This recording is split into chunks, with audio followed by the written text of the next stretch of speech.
They say ignorance is bliss, but as a lifelong journalist, I really couldn't disagree more. If there's something shocking to know, I want to know about it, and I want you to know about it too. I'm Peggy Bunker, and I can't wait for you to know it all. This season's focus, do we even know what we're eating? The truth about factory farming. Hey everyone, welcome back to Know It All. Very happy that you're here. I'm Peggy Bunker and super excited to introduce you today to Gene Baur. He's just an incredible, ferocious animal activist wrapped in a gentleman's body. He's a very sweet human. He founded Farm Sanctuary, which rescues farm animals, gives them their best life, and also does a miraculous job of advocating non-veganism. I think just the word vegan turns a lot of people off. And Gene is walking that fine line of helping people to understand the options, and if they're still going to eat meat, some better options. So everyone, let's meet Gene Baur. Gene, I'm so happy to talk to you. Thank you so much for joining us on Know It All. I know that you have been talking about this topic for years. I can't think of actually many people who are as expert in this space as you are. You are the co-founder and president of Farm Sanctuary.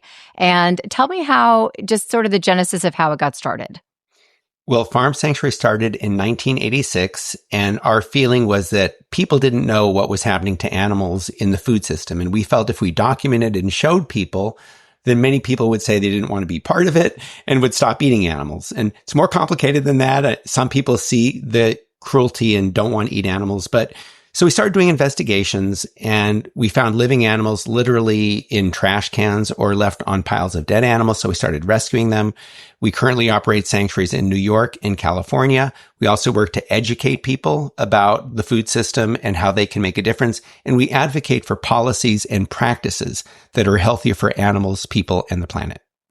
And do you feel that people are responsive to this? Do you feel like there's a constant pushback? Because one of the things I admire about your work is how you understand you can't just tell people don't eat meat, or you can't tell you. People feel very judged when you tell them something's cruel or what have you. And that's not the best way to get people to open up their eyes in terms of what they're choosing and also what their dollar is supporting when they grocery shop. So what is your method of helping people to contribute to the change, but not shaming them at the same time about their choices?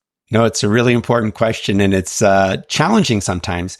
So one of Farm Sanctuary's most important values is that we speak to people where they are on their own journeys, which means that we need to have empathy, and we need to understand that folks grow up with certain habits and certain beliefs, and that doesn't generally change overnight. So we try to appeal to people's own interests and their own values. So we talk about the problems with the food system, not only how it harms animals, but how it harms our own health.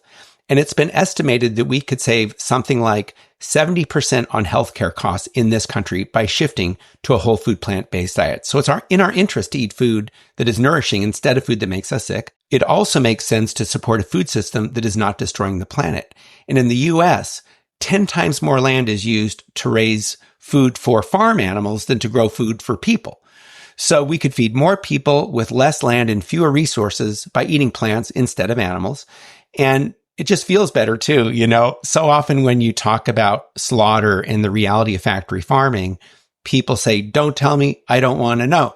And it's because it is upsetting. So it's not really in line with our values. So we just encourage people to make informed choices, to think about the impacts of their food choices, and to ideally live in alignment with their own values and their own interests. Which is exactly really what this podcast is based on, is are you living in alignment with, what you should choose? But the problem is so much of it is kept behind closed doors. So much of the abuse of the animals that we're regularly eating, steak or chicken or pork, bacon, people don't see how these animals are treated. And if they did, especially my mom friends, I know that we are the grocery shoppers. We're the ones who are buying the food to feed our kids. So many of them are filled with hormones. There's antibiotics. The way that the cows and the calves are separated, these mothers that have a gestation similar to a human gestation, and then they have their baby taken so that we can drink the milk. It's not something I think most of my friends who are spending our money, when we're on Instacart, if they knew where it was coming, would they still support that? So in your experience, since you've been doing this for so many years, what is it that changes people's mind in terms of what they're willing to spend their money on and what they will not support? I think everybody is different. I think in some cases, certain events get people's attention. A heart attack, for example, tends to get somebody's attention. And then after that, they think, can I eat in a way that's going to reduce the risk of another heart attack? For some people, they might see heartbreaking video footage of a baby calf being taken from her mother and the mother chasing the baby, mooing in despair, right? Yeah. That sometimes will get people. Sometimes people will respond to the environmental issues and the fact that animal agriculture is a significant contributor to the climate crisis. So different people respond to different things. And for some, it's more of a kind of rational approach. For some, it's more of an emotional approach. But I think fundamentally, most of us human beings are emotional animals first. And if we're doing something we don't feel good about, we rationalize it. And I think, unfortunately, for many people, there's this habit of eating other animals. And I think there's a fear of being able to change. So if you don't think you can change, you don't really want to dig too deeply into the harm that you're part of. So one of the best things I think we can do is show people how tasty and satisfying vegan food can be. And that's why it's great to see so much more vegan food available. And, I've talked to people who said, they've learned that I'm vegan and they say, oh, I could never go vegan. And the same people, after having a delicious vegan meal, will say, oh, I think I could do this. Yeah. So much of the resistance, I think, is about fear and just feeling that it's not feasible. And for people that, are concerned about or afraid of going vegan overnight, that's totally fine. You could try maybe more plant-based foods and less animal foods. And incrementally over time, that's a way many people do make the change. Do you feel frustrated when people say to you, don't tell me, I don't want to know? I actually married a don't tell me, I don't want to know, born in Illinois, burger, double bacon eating, who's a total vegetarian now. I didn't say anything to him. I would go cover animal stories, but just over time, he, learned just sort of like being around, why I don't eat meat. But do you find that frustrating that people love animals, but they love cheeseburgers and they don't want that tie to be revealed to them because they love their cheeseburgers? How do you feel frustrated when people say that, I don't want to know? Yes, but also it's one of those things that you recognize that for whatever reason, somebody at a particular time might have a hard time looking and paying attention. So one of the best ways to create change, I believe, and it sounds like you've done this, is to lead by example. Yeah. And to show that, we can live well without eating other animals, and then making it accessible and manageable for people who are curious or might even be somewhat resistant. I think most people are humane. Most people don't want to participate in causing unnecessary cruelty and suffering. And so there's this conflict within them, right? That they don't want to cause harm, but their food choices are causing harm. And if they don't feel that there's an escape route, they don't want to look. But if you can show that there is a way to live that is in alignment with your values and is in alignment with your interests, where you don't have to say, I don't want to know, that I think is a good way to create change.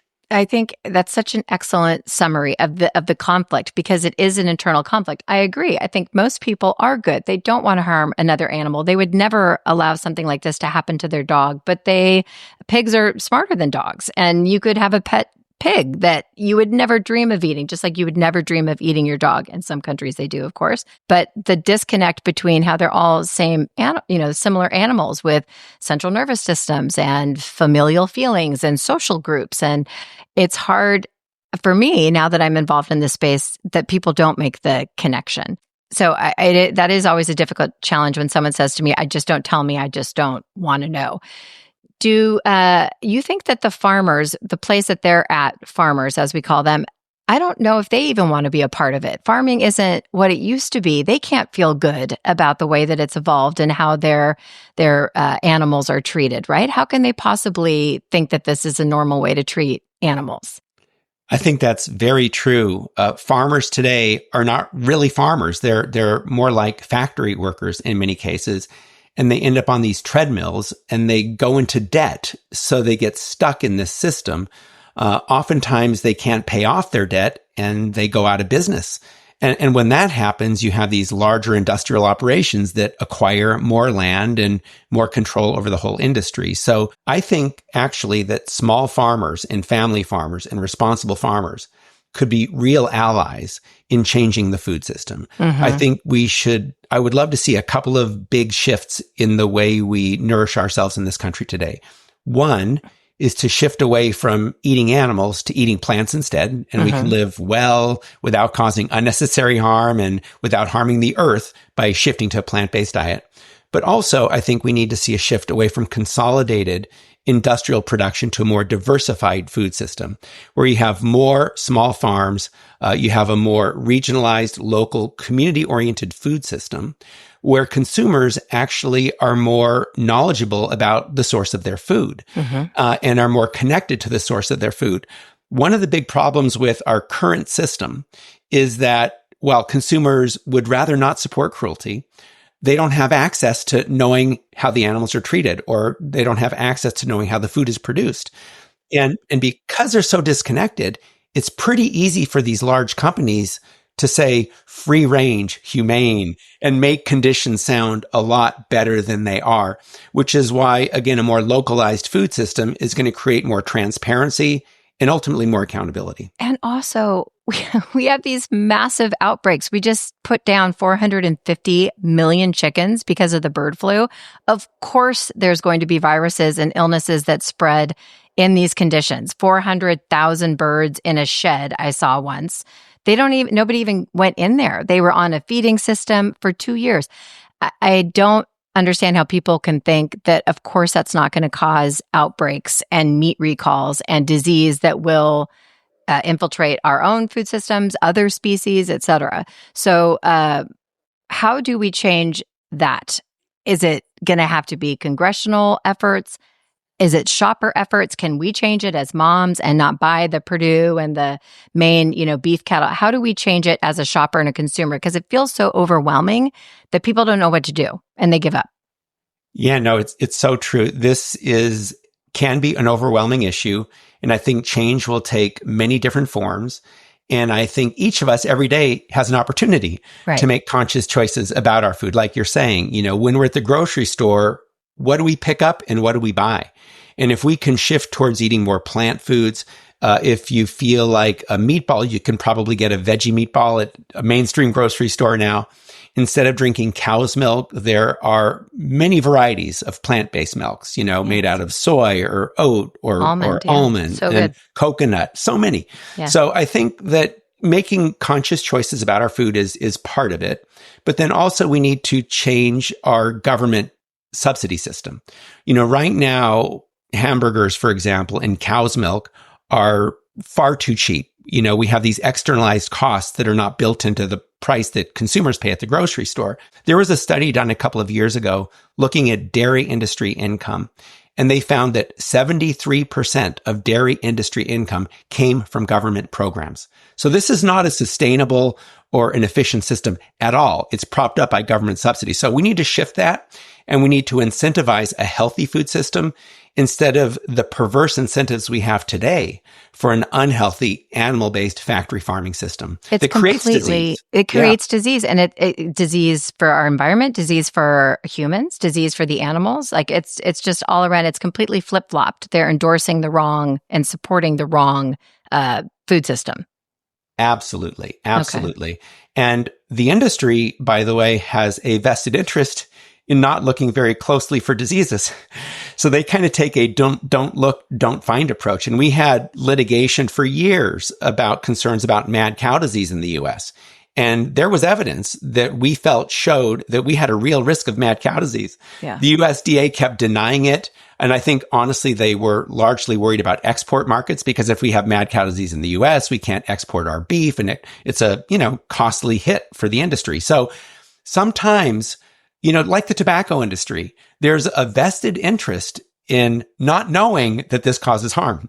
And so I think that's the same case with animal agriculture. There's this vested interest in not looking too closely because if they did, there could potentially be liability.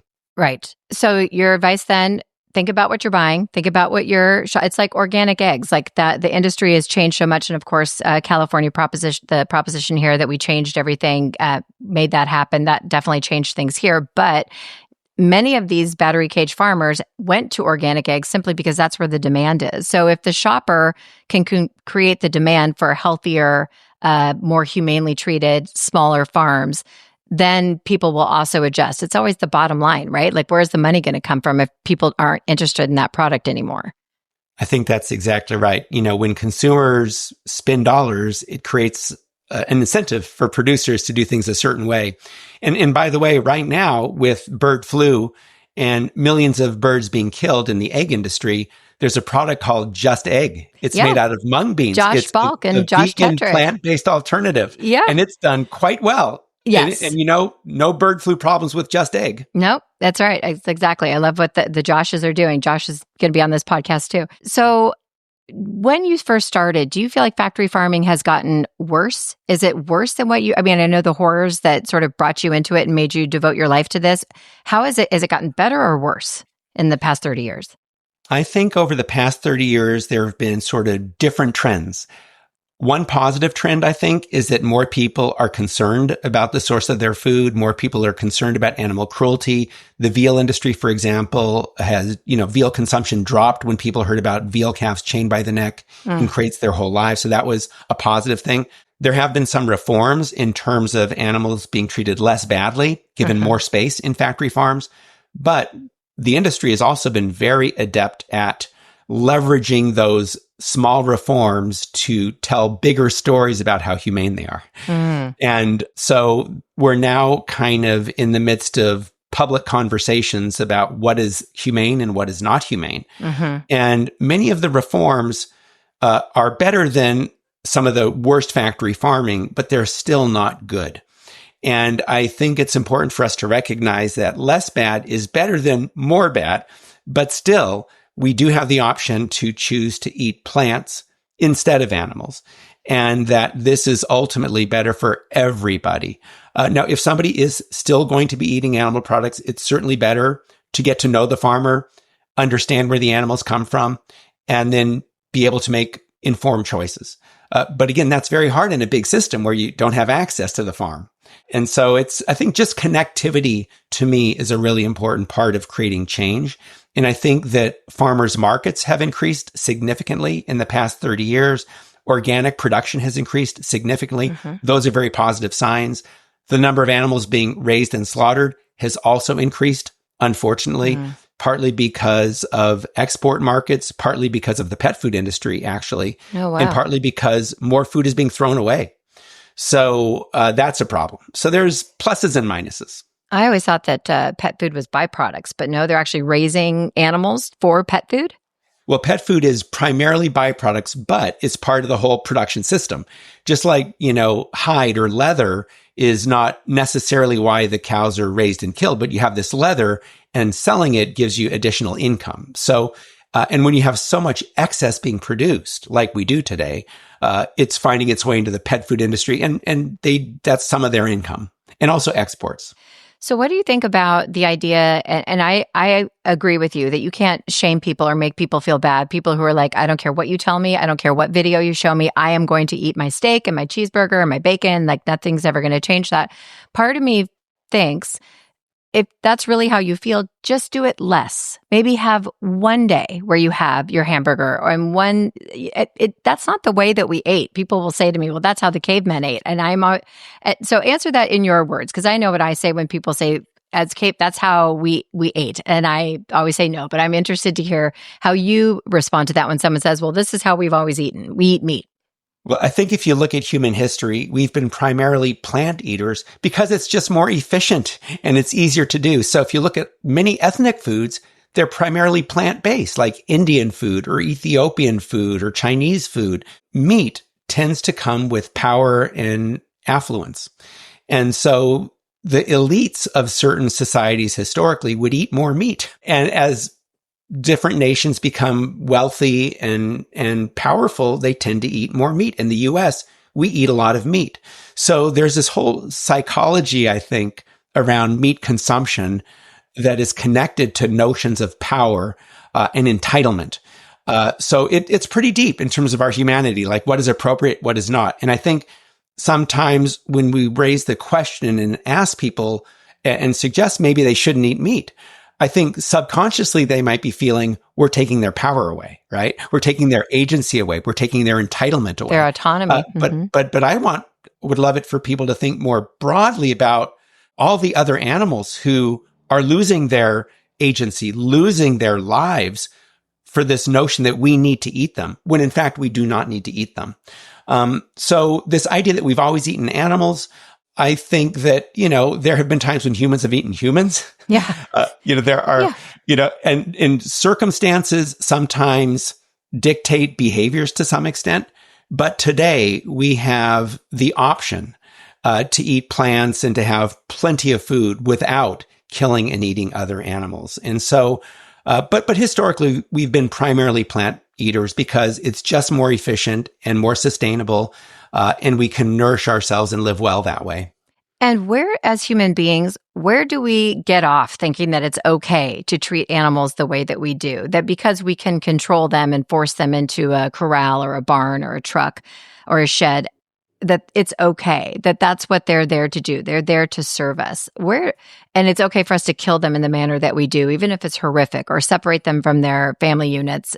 There's so many studies that show they have the same similar emotions. There's many, many different studies that show they feel pain, they feel loss, they have depression, they have a central nervous system. They're not that different. So what is it, do you think, about human psychology that people excuse themselves from the way that we treat their food? No, it's a big question about who we are as a species and how we conduct ourselves. And I think one of the areas that I've really been curious about is what power does to our humanity. And I think it actually undermines our empathy. And so when we are treating somebody badly, there's a couple of ways to look at that. One is to take responsibility and to act like, a responsible human.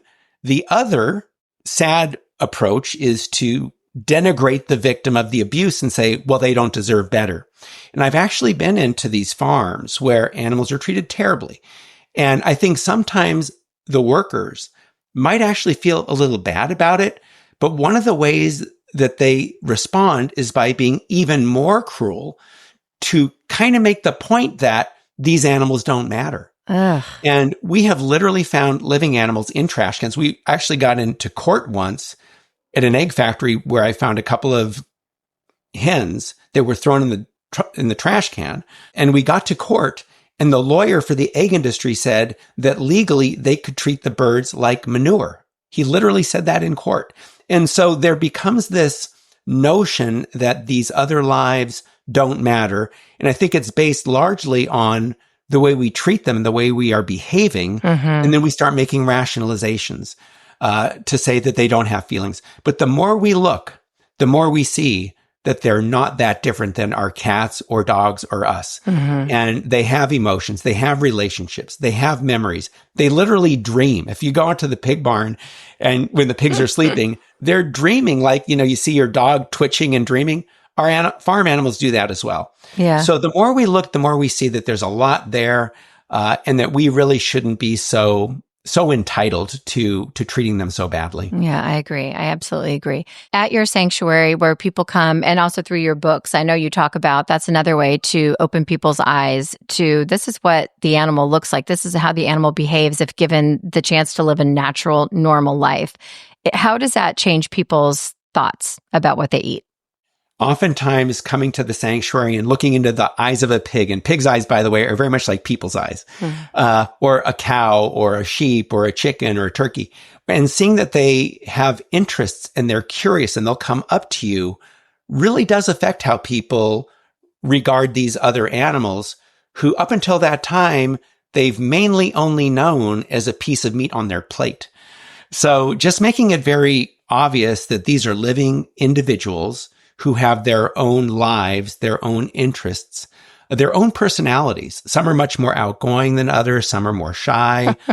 They have friendships, mothers and babies, spend time together. Just seeing that and recognizing that they're not that different from us can make a significant difference in a person's perception and then the way they behave. Absolutely. I really want to get there. I know in New York, where's your farm in New York? It's in Watkins Glen. It's in the Finger Lakes region. Okay. And then LA, it's like the other one's kind of closer to LA, right? I'm going to make sure I get down there. Is there anything that you think is elevating the cause that I haven't asked you? Anything you think that people should know that you, in your experience, like shifts the way people look at factory farmed animals? I think you've covered a lot of it. I would say, generally speaking, that what we do to other animals and when we cause harm to others, it's ultimately going to, I think, impact us. It impacts us in sort of emotional ways where we lose our empathy. It also can impact us in very direct biological ways with diseases when we're creating unhealthy conditions and we have bird flu, COVID, other zoonotic diseases spreading. That affects us too. And usually it's related to our disrespect and mistreatment of other animals. Yeah. So if you don't care, I totally agree with that. If you don't care, let's say you don't care about the animals, and I come across plenty of people who are like, I love my burger, don't talk to me. I'm like, then do you care about the environment? Or do you care about COVID? Or do you care about, because there is no way to continue the way that we are treating these animals and not expect it to come back and bite us in the ass per se. It's going to come back in some way, shape, or form, either in the air that we breathe, the soil that we're destroying, the lack, the CO2 in the air. It does come back to hurt us. So it does need to matter to them. You can't keep blowing it off, right? I think that's right. There are consequences. Right. And we need to be aware of that. Otherwise, we will become aware of that, perhaps involuntarily, with a heart attack or some other health condition, or with the climate crisis, or with a zoonotic disease that could have been prevented had we acted in a more responsible way in the first place. And kind of a dire question, but in your opinion, because I remember going on a shoot with one of my good friends from the Humane Society, and I was saying, well, chickens, at least they don't have it as bad as, say, pigs or cows or whatever. And she's like, oh my gosh, chickens have it the worst because of the length of time that they're in a cage. This is before the proposition changed, which I don't know how much 2 and 12, changed it, but because they're in there for 2 years, whereas pigs are usually slaughtered at 4 to 6 months, and cows it could be they're impregnated over and over and over again, and then they become, I believe, hamburger meat. Most of the dairy cows, is that right? So you think about all that hormone too that we're putting into cows to make the milk, and then we eat the flesh after they've been impregnated all those times. I can't imagine that's great. Yeah. No, I mean, all farm animals are treated very badly. They're seen just as commodities, not as living, feeling animals. But what most people don't recognize is that hens used for egg production and cows used for dairy are some of the most abused animals because they live the longer lives. Right. They have chronic stress. And then when they're no longer profitable, they're also killed. In the case of the hens, because they're so skinny and so beat up, they sometimes aren't even used for meat. So they're literally ground up alive in some instances. In the case of cows that are exploited for the dairy industry, they've had a baby taken away from them every year because to give milk, they have to have a baby. So that's emotional stress. And then they're pushed to produce 10 times more milk than they would produce naturally. So they're pushed to their biological limits. And they're also pregnant during much of their lactation cycle. So they have this enormous demand on their bodies, and they only last in production about 3 years, and they're slaughtered for beef after that time. It's horrific. I think the videos of the cows running after their babies after they've just given birth is probably the stuff that keeps me up at night. Those are some of the worst things I've ever seen. It is horrible, absolutely horrific. Do you have an animal that you feel like the worst for that you think has degraded the most? Or like when you walk through, my friend Jennifer Fearing thought it was hens just for the duration of time. But do you have one that you feel the worst about? I'd probably say dairy cows. Dairy cows. Okay. Just because of the constant impregnation and being so uncomfortable with the lactation and all that.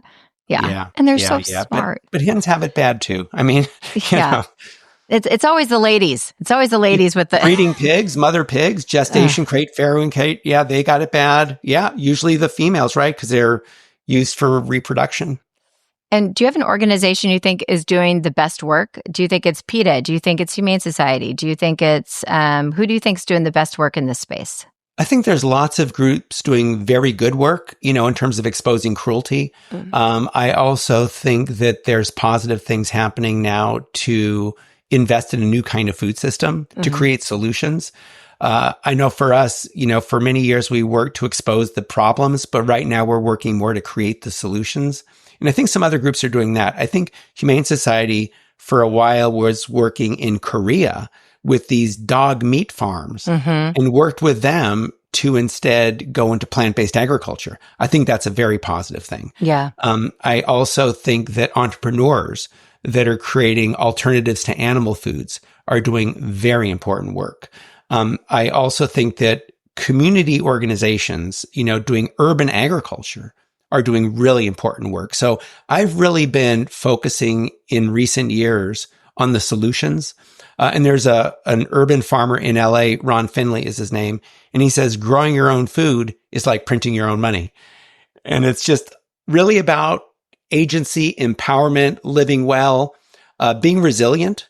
And oftentimes when I talk about this idea of a localized, community-centered plant-based food system, people question whether it's feasible, and they talk about how we have to scale up production.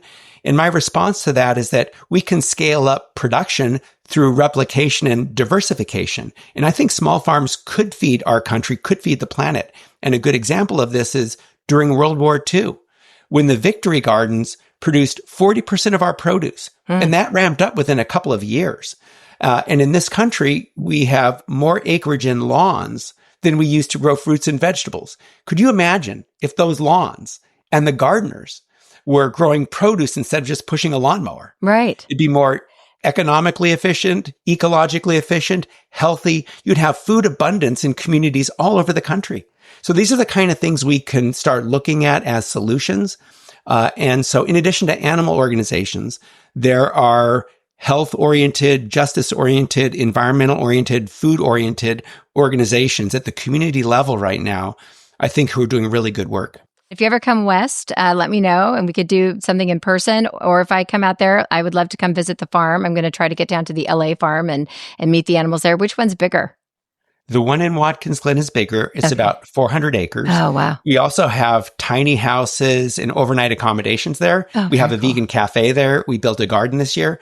In LA, it's about 40 acres, and we do day tours there primarily. So both of them, people have a chance to meet animals, but the one in Watkins Glen is just bigger and there's more things to do there. Perfect. That sounds amazing. Anything else you want to add or any hopes that you have? What keeps you going in the face of all the things that you've seen and the horrors that you've seen on some of these farms?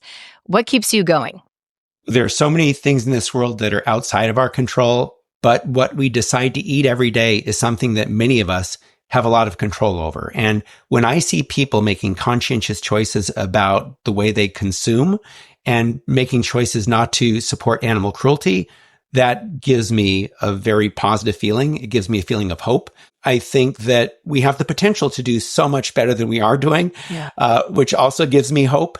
And I think most people do want to live with kindness instead of with cruelty and callousness. I think for many people, though, they're just sort of kind of locked into a certain behavior and very fearful of change. And so a big part of our job is to inspire and empower people to make more compassionate choices. And it happens every day. So I look at the positive things and I dwell on the positive things. I also pay attention to the harmful things that are happening, but I don't dwell in those. I dwell in the solutions and I deal with the problems. Oh, that's good. I'm going to adopt that. Thank you, Jean. I need some of that and for whatever reason, my Instagram feed right before I go to bed, it's the most horrific stuff. It's all that I shouldn't look at it right before bed. It's a bad idea, but I like that. Dwell on the positive. There are positives that are happening in this space.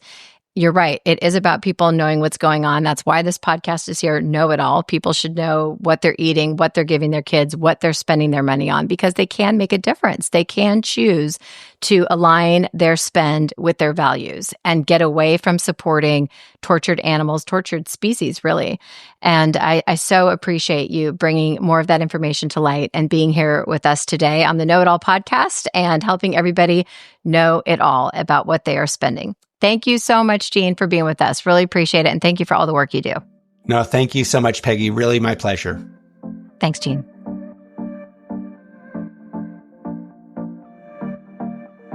So I know the whole world, Courtney, it's so sad, is mourning the loss recently of Jane Goodall. Many people think I of her as like know. a primatologist, like scientist, but she Hmm. was just an animal advocate, like all animals, Yeah. Jane Goodall. How could you not be when you understand how smart they are, which is she was really somebody who was such a pioneer in discovering that. She was the one who first figured out that primates used tools like to get into Hmm. the anthill or whatever, and became a very respected scientist and fought a lot of sexism in her career, and just is Hmm. all around general badass. She does say her favorite animal is dogs. She said everybody thinks it's chimps or primates or whatever, but dogs are her favorite. She traveled 300 days of the year, just Wow. constantly traveling, like just being an advocate, sharing information. When did you first hear about her? Probably like elementary school, probably the Oh same time. yeah, Yeah. definitely. I feel like Jane Goodall was in textbooks, you know? Yeah. Like Yeah. she was like part of the curriculum in school You when I had was to growing learn up. about her, Yeah. and so super inspiring. She did a video. I posted it on my social for us for the Humane Society 2 years ago. I just had a friend that did a documentary on her. Oh Brian wow. Burke, with a bunch of other producers, produced Jane. So he traveled around the world with her for a couple years, shooting it and then promoting it. It's so good, and she's tireless, and was at all of the premieres in her late 80s, early 90s. She has a little whiskey every day. I kind of dig that about Jane. I think I would like to do that, have a little whiskey with Jane Goodall, but what an incredible mark she left on the world. And it's so sad that we lost her recently. So we want to play a little clip from Jane because she really was kind of famous for her primates work, but she got very, very involved in factory farming, and not just about the animals, but how much damage that was doing to the earth. For instance, like the grain that we grow is mostly to Mm-hmm. feed the cattle in Mm-hmm. factory farming. I don't think many people realize that we grow more grain to feed cows than we do to feed humans. So she was very active in that space. And here's a wonderful little excerpt, as we call this, our on a lighter note, that we wanted to leave you with today. Thanks for joining us, everyone, and we'll see you next time. Bye. Thanks, guys. And so I'd been 2 years with the chimps, and I got to Cambridge, and imagine how I felt when I was told by these erudite professors, "You've done everything wrong. You shouldn't have given the chimps names. It's not scientific. They should have had numbers. You can't talk about their personalities or their minds capable of thought or their emotions." I was scared of those professors, but fortunately, when I was a child, I had an amazing teacher who taught me that, wise though these professors may have been in their learning, in this respect, they were wrong. You know who that teacher was? My dog, Your dog? Rusty. I'm sure out there in the audience, you understand we can't share our lives with a dog, a cat, a rat, a rabbit, a horse, a pig, a bird, whatever, and not know the professors were wrong. Of course, we are not the only beings with personalities, minds, and emotions. If you liked what you heard, please follow us on Apple Podcasts, Spotify, or wherever you get your podcasts. And if you really liked what you heard, please leave us a rating and a review. Know It All is a production of Peggy Bunker Media. Editing, producing, and recording is done by the team at Resonate Recordings. I'm Peggy Bunker, and now you know it all.